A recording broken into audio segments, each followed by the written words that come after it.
Okay, so in this video we're going to talk about series. Now, should be a refresher from pre-calc, but I know that series and sequences are one of those topics that um, many people don't really leave pre-calc with a firm grasp of. Um, and also, it's been a while, so it's a good chance that you forgot it anyway. So we're going to talk about it. So first of all, a series is the sum of a sequence. So again, we have a sequence, a sub n. A series is going to be the sum of that thing. And in general, we call like the infinite sum the series here. So given some series here from n equals 1 to infinity, then we're going to add each term in our sequence together through infinity. We also use s sub n. So we use s to refer to this. We call this thing s, this infinite sum here. And we call s sub n the nth partial sum.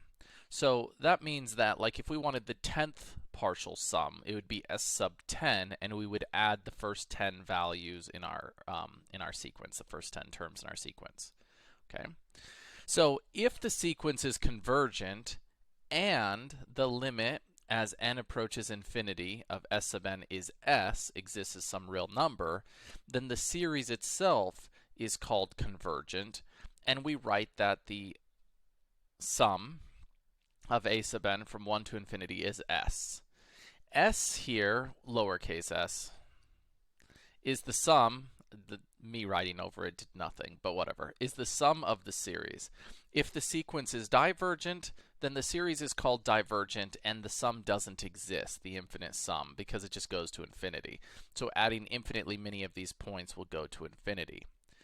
Now, it's important to note that just because the series, the sequence converges to something, doesn't mean that the series also converges. And what I mean by that is, if we think about the harmonic, that is 1 over x, basically. This is harmonic. So from 1 onwards, so that would be 1 over n from 1 onwards. And so the first term would be 1, the second is, which is 1 over 1, 1 over 2, then 1 over 3, then 1 over 4, then 1 over 5. And this thing is converging to a value which is 0. It's going to 0. It's decreasing, but the infinite sum, i.e. the series, doesn't converge. It diverges. So simply having a convergent sequence doesn't make the series exist. Something to be aware of. Okay. So one of the classic examples of this is in Zeno's dichotomy paradox, where suppose you have some path you want to walk, and you want to start, obviously, in order to walk this path, you first have to start by walking half the distance. Then half of the remaining distance, then half that remaining distance, and so on and so forth. And this process then can continue indefinitely, and because of at each stage some of that path remains, then Zeno said basically, well, I mean, based on that concept, I mean, clearly it's not possible to walk a whole path, right? That doesn't, but obviously in the real world we can, and the reality of that is because of this series. So if we think about this as a sequence, first of all, we walk 1/2 in our first one. Then the distance we walk in the next one is 1/4. And the distance we walk in the next one would be 1/8. And then 1/16, and so on and so forth. So that's how far we're walking each time. And if we were to take this sum here from n equals 1 to infinity, well, let's think about how we can write this sequence here. So when we're writing a sequence, one, we want to hope that we can see something in common that like is changing or not changing. So in this case, on top it's 1s all the time, so we're just going to call it 1. On the bottom, our first term is 2, then 4, then 8, 16. So if we choose like n equals 1 and say times 2, 2 times 1 is 2, but then 2 times 2 is 4, and 2 times 3, so that's working so far, but then 2 times 3 is 6. That's not working. So we know that that's not going to work. Okay, so if we were to instead do something like, so we want to go like here 2 to 4 to 8 and so on, is if we instead did something like 2 to the n. Okay, 2 to the 1 is 2, 2 to the 2 is 4, 2 to the 3 is 8, and so on and so forth. And what we actually end up with is something that you may be familiar with already, and this is a geometric sequence. So we could actually rewrite this as 1 over 2 to the n. And this is a geometric sequence, and it's geometric. We can recognize it as geometric because it's an exponential function, and it's a decreasing one here. So it looks like this. So 1 over 2 to the x. And it's exponential because we have an exponential. 2 to the x, that's an exponent there, exponential. Okay, so it looks something like this. Now clearly this converges to 0 as this goes out. But actually, this is actually a stronger statement. It's a geometric series, and this common ratio, what we call our common ratio here, actually is less than 1, so it actually does converge, and we can actually find this sum because of this geometric aspect. Now, most of the time you can't really find this infinite series without quite a bit of thought, but geometric makes it pretty easy, and we'll talk more about that in the future. But essentially, what we end up with here is that if we take this, we actually end up with 1. And we'll see that once we revisit it with our geometric sequence formulas.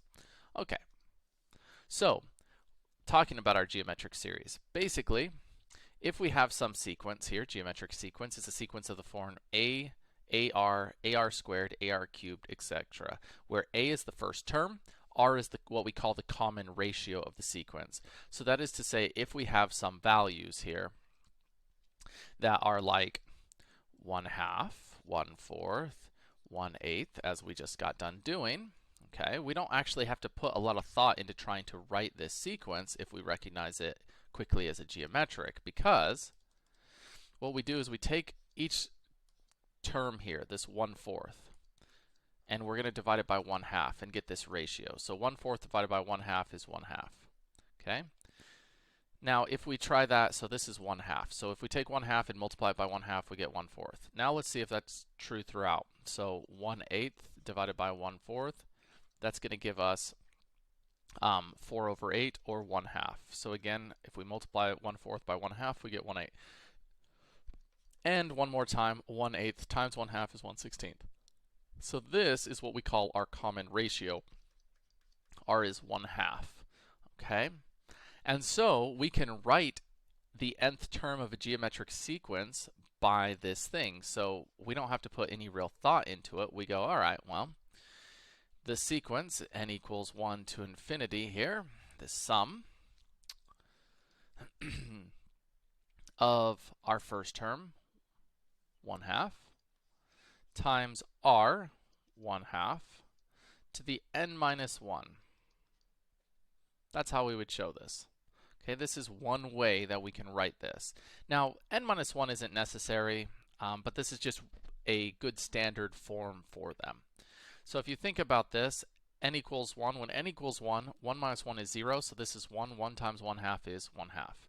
Okay, if n is 2, 2 minus 1 is 1. 1/2 times 1/2 is 1/4. And so on and so forth. Now, we could obviously rewrite this a little bit and clean this up. If we think about this, this is like 1/2 to the 1 times 1/2 to the n minus 1. So two things, same base, multiply together, we add their exponents, and we get the sum n equals 1 to infinity of 1/2 to the n, because 1 plus n minus 1 is just n. And this would also be a true statement. This is also a series that means the same thing. So there's actually oftentimes many ways that we can write our series, but we have this super handy formula for geometric, and so we can often use that, and rather than thinking about it and putting thought into this thing, like I did here. But I wanted to show this process because the idea here is we want to look for patterns in individuals rather than thinking about it as a whole, like 1, 2, All right, 1, 1, 1, 1. Okay, so the top is 1. Then the bottom, 2, 4, 8, 16. That's 2 to some power. And so that's 2 to the n. So sometimes it's not like a geometric, and so you're trying to come up with some sequence, and in which case then you have to think about it a little bit and look for patterns. But it's good to break it into individual parts, like just the bottom or just the top. Okay, and again, as mentioned, geometric series and geometric sequences are exponential equations. Or exponential functions. That's what they look like. They are exponential. And so, when our exponential here, when this ratio is less than 1, it decreases, and when it's greater than 1, it increases. And we'll talk about that. So, an infinite series. Okay, sometimes we just refer to it as a series. An expression of the form sum k equals 1 to infinity. We can use anything. We often use n's or k's or j's or i's. It's whatever. It doesn't matter. Is equal to a sub 1 plus a sub 2 plus a sub 3 plus a sub 4 on for infinity. And those dots mean that we obviously continue the addition indefinitely. Okay, for a second I was thinking that I had written the wrong word. Okay, so can we sum infinitely many numbers? Okay, that is, essentially, can we take the limit as n goes to infinity here? I know it switched from n here to I, but if we switch this into terms of I from 1 to infinity, can we do that? And so basically what this is an improper integral. And this is going to form the basis for what we call the integral test later on. But basically, the definition of the improper integral, the integral from 1 to infinity f of x dx, is the limit as t approaches infinity of the integral from 1 to t f of x dx, which is literally just a sum. In fact, this s here of the integral, this is actually a fancy s for sum, because integration is summing all the points along the way. So in fact, we can find this sum doing this to a certain degree, sort of. Okay, so we actually have something really nice for us, and that is the sum of an infinite geometric series. So when it comes to a geometric series, if our common ratio, absolute value, is less than 1, then the infinite geometric series converges, and it has a sum which we can easily find. S is equal to a over 1 minus r, where a is our first term, 1 minus r is our ratio. Okay? If the absolute value of our common ratio is greater than 1, then it diverges, because essentially we end up with an integral. So like if we had 2 to the x, okay? We end up with an exponential that just grows off into the infinites. So the only way to get this thing to be decreasing over time, basically, is for this exponential to be this ratio here to be a fraction. Okay? All right.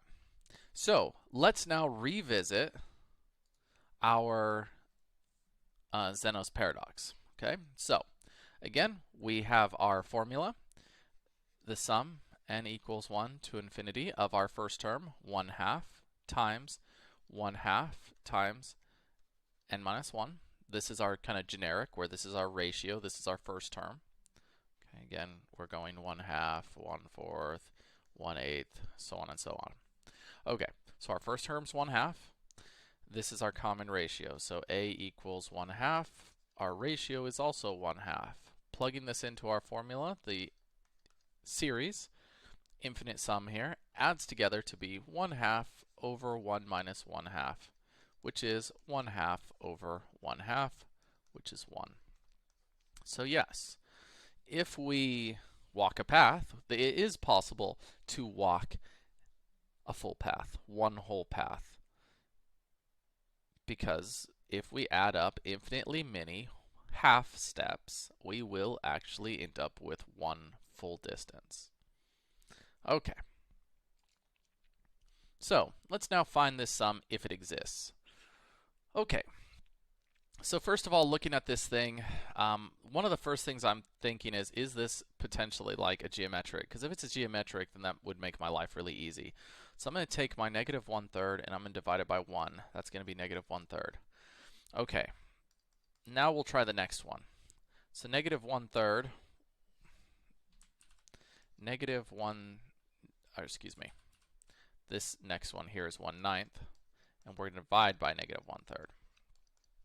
Okay, so that's going to be a negative, positive divided by negative is negative, and this would be a 3/9, which is negative 1/3. But we'll try one more just to be sure, because 2, maybe. But this time I'm just going to multiply it. What's 1/9 times negative 1/3? That's going to be negative 1/27. Okay, so this also has a common ratio of negative 1/3. So again, 1/9 times negative 1/3, negative 1/27. So clearly this is geometric then. And so as mentioned, our geometric series, n equals 1 to infinity, will be of our sequence. Well, let's go ahead and write our sequence. Our sequence is our first term. Okay, so again, it's a r to the n minus 1. That's how we often can write it. So that's 1 times our ratio, negative 1/3 to the n minus 1. So then our infinite sum, s, our series, will add together to be a 1 over 1 minus r, negative 1/3. And again, this is because our common ratio, this is our common ratio, and we know that negative 1/3 is less than 1. So it should converge. So this will converge.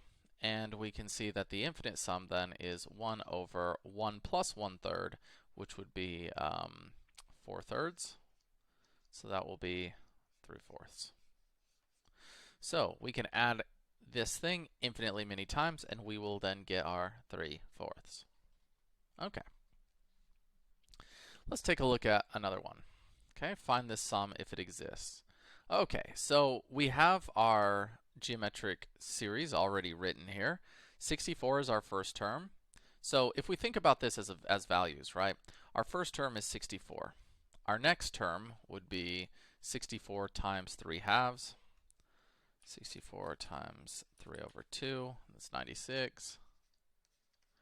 The next one, we would basically just multiply this 96 times 3/2, 144, dot, dot, dot. Okay, now, if you look at it written like this, I think it's really obvious it's increasing. But also, if you notice, our ratio here is the absolute value here of 3/2, which is greater than 1, so it diverges. And because it diverges, then we can't find this sum. It just goes off into the infinites. If we're adding infinitely many values that diverge, well, it's going to go off into the infinites. So because it diverges, we can't find the sum. We could do a partial sum, certainly. We could add up a finite number of things, but we can't add up an infinite number of them.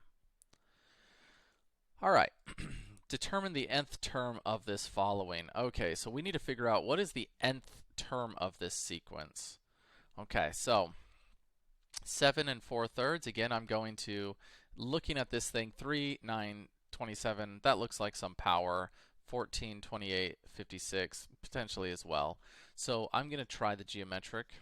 14/3 divided by 7. That's going to be like 14/3 times 1/7. So this would be 1, this would be 2, this would be a 2/3. Okay. Now, we can try this on this next one. 14/3 times 2/3, that would be a 28. 28 over 9, so that's true. We'll try it one more time, see if 2/3 will work again. 28 times 2 is 56. 3 times 9 is 27. Okay, so that's working. So this is geometric. This is our a is 7 times our common ratio, 2/3, to the n minus 1. And this would be our series, n equals 1 to infinity. Okay, so we can now define the nth term, a sub n. A sub n is just that, 7 times 2/3 to the n minus 1. This is what the nth term means. It's this thing here. So as we take this thing to infinity, we can then find this series. But this is just the nth term, and that's all that we're asking. But we can also determine, is this converging? Well, this thing here, 2/3, is less than 1, so it converges. And so we could actually find this sum as well. Again, the infinite sum s is equal to a 7 over 1 minus 2/3 here. So that is 7 over 1/3, which means that we're going to have 21. I know it didn't ask that, but it's worth noting. This is all it asked, the nth term. Okay, so let's now talk about partial sums of a geometric series. Okay, and really partial sums in general, but let's talk specifically about geometric series first of all.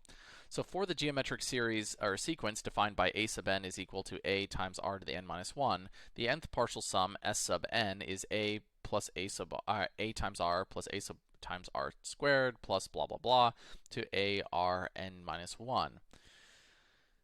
And it's actually given by this super handy formula. S sub n is our first term, 1 minus r to the nth term, whatever nth term we're talking about, over 1 minus r. So if I wanted to find the third partial sum, the sum n equals 1 to 3, that would be the third partial sum of, let's go ahead and write our 1 half to the n minus 1. Our Zeno's paradox, okay? If I wanted to add the first three terms, well, obviously, I can just break it down by saying, all right, I'm just going to plug in the first term each one. So the first term is 1/2, the second term is 1/4, the next is 1/8, and we're just going to add these together. So instead of thinking about it as terms individually like that, we're adding them. So obviously, I can find what this value is. Let's go ahead and do it. 1/2 plus 1/4 plus 1/8 is, so after the first three halving, we have traveled 7/8 of our distance. So in the first three half distance traveling on this path, we've traveled 7/8 of it. Now let's see if this checks out. S sub 3 is equal to a, 1/2, times 1 minus r, our common ratio is 1/2, to the n, which is our third, over 1 minus 1/2. Okay, so obviously this is a little bit more complicated to do than just adding the first three terms, but when you start talking about adding like the 100th term, like the 100th partial sum, then it's a lot better. So we have 1/2 times 1 minus 1/2 to the third power over 1 minus 1/2. And we get 0.875, again our 7/8 just like we got before. Now one other way that we can do partial sums in general on Desmos is, or on a graphing calculator like a TI-84, you can do the same. But if we go to functions and we go down to calculus, we can actually put the sums in. So n equals 1 to 3 of this 1/2 1/2 to the n minus 1, and we see the same thing. So that's what the third partial sum would be in the case of Zeno's paradox. Okay, so let's find this sum. 1, negative 1/2, 1/4, negative 1/8, etc. Okay. Now, one of the problems here is that we don't actually know which term this is. We're just adding until this point. So we actually should probably figure out what term this is. And before that, though, we need to figure out what kind of sequence this is. So let's think about this. From 1 to negative 1/2, it multiplied by negative 1/2. From 1/2 to 1/4, negative, to positive, it would be a negative 1/2 again. And a negative 1/2 again. So again, this is a geometric. We're seeing a lot of geometric because, you know, it's worth noting geometric sequences because geometric sequences are actually super common. There are plenty of other super common sequences as well, but geometric series, if you are really proficient at and recognize these, that's really going to help you in much higher level math classes. Something that I wish I had recognized, considering how simple they are. Okay, so we have our a sub n then. Our sequence can be written as 1 times negative 1/2 to the n minus 1, which is to say just negative 1/2 to the n minus 1. Now, we want to know what number is this, so we can figure out what term that is by solving this math problem here. So like, which one is this? So essentially, when is our nth term equal to this? What n would cause our sequence to be this number? So we're going to solve this. It's negative 1, 5 there equals negative 1/2 to the n minus 1. Now, a few things to note is that whether we have that negative or positive really actually doesn't matter. This negative is actually an alternating series, and another way that we could write this sequence that we have here is in terms of a sub n is equal to, we can drop the 1 first of all, and I'm going to pull this negative out, so it's 1/2 to the n minus 1, and then I'm going to take care of this alternating series with a negative sign, so like a negative 1 to some power. So the first one needs to be positive, so n minus 1. When n is 1, 1 minus 1 is 0. Anything to the 0 is 1, so that would make a positive value here. So really, we can treat this as such because this is what we call an alternating sequence, where it alternates signs. So really that negative isn't all that important overall. And at the end of the day, this 5, 1, 2 is what matters. And the reason why I'm pointing that out is because as is, you can't actually log a negative. So in order to get this n minus 1 down, we can't really log this. So instead, let's just treat it in terms of absolute. So 1 over 512 is equal to 1/2 to the n minus 1, because it's not like there's another number in there that would be like the positive 1 over 512. It's only going to be a negative 512, because there isn't another 1/2. There's only a negative 1/2. There's not a positive one. So we don't have to worry about accidentally finding the wrong one or something like that if we treat it in terms of absolutes. Okay, so we're going to use log. It doesn't really matter which log. I'm going to use natural log. We could also use like log base 1/2, I guess, technically speaking, to make this nice and easy. So like log base 1/2. It's a little bit weird, but we could do that. Okay, that will then enable us to bring this down. So we have log base 1/2. We often don't use like fractions in our log bases, but there's no rule that says we can't, because if you think about it, natural log is log base e, and e is a decimal. So there's nothing wrong with it. So we have n minus 1 is brought down, and it's times log base 1/2 of 1/2. But the reason I chose log base 1/2 is because log base 1/2 of 1/2, that's just 1. And so we get log base 1/2 times 1 over 512 is equal to n minus 1. And so now we just need to add 1.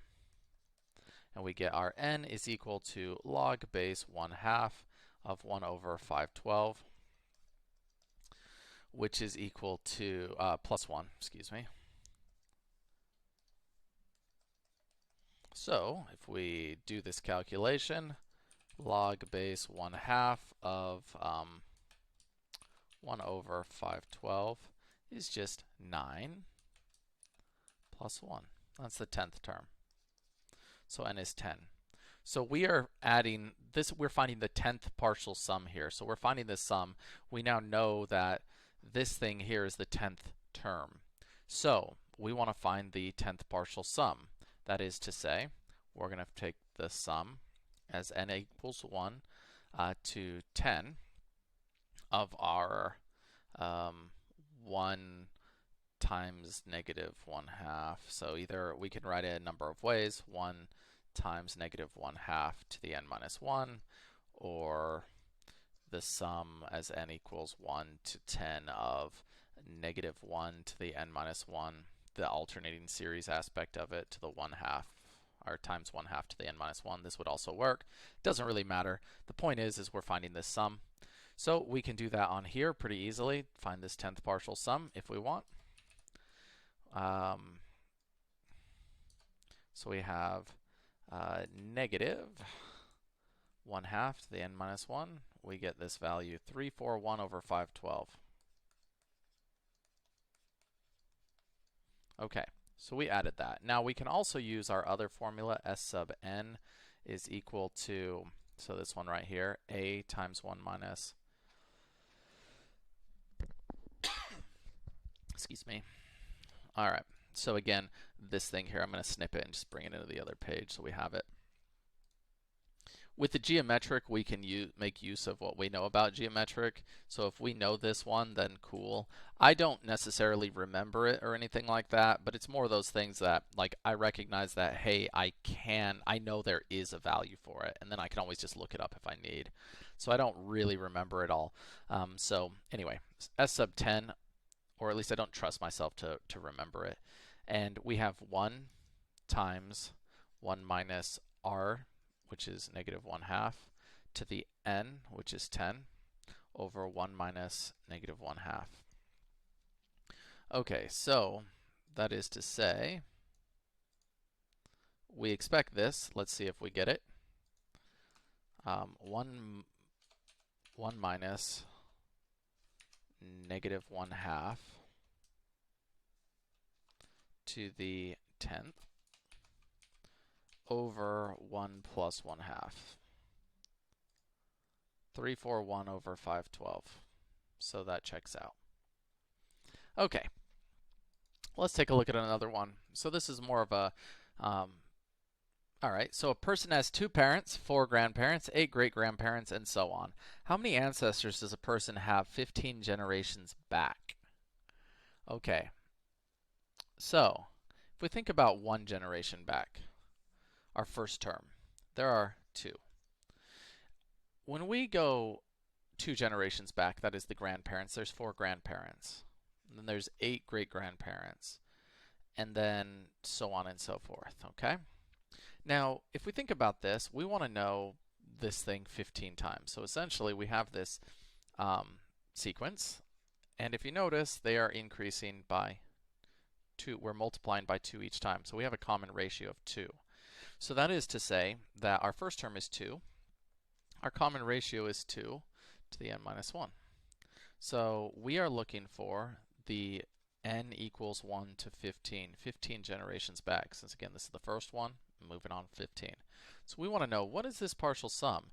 Now again, if we think about this, this is like 2 to the 1, and if we multiply these things together, we could actually write this a little bit better as 2 to the n. That's all we're doing here. But anyway, so we have this ratio here of 2. This is our common ratio. Obviously, this diverges because we're getting bigger and bigger. There are more ancestors the further back we go. So it diverges. But we're only going back, quote, only 15 generations back. So if we think about this thing, 2 to the n here, what we can do, again, is our S sub n is equal to a times 1 minus r to the n over 1 minus r. We could certainly do that, but we can also just make use of the technology that we have. That's fine. I don't really care. I just want to allow or make you aware of the formula for geometric that absolutely exists. So if we do this here, 2 to the n, we get 65,534.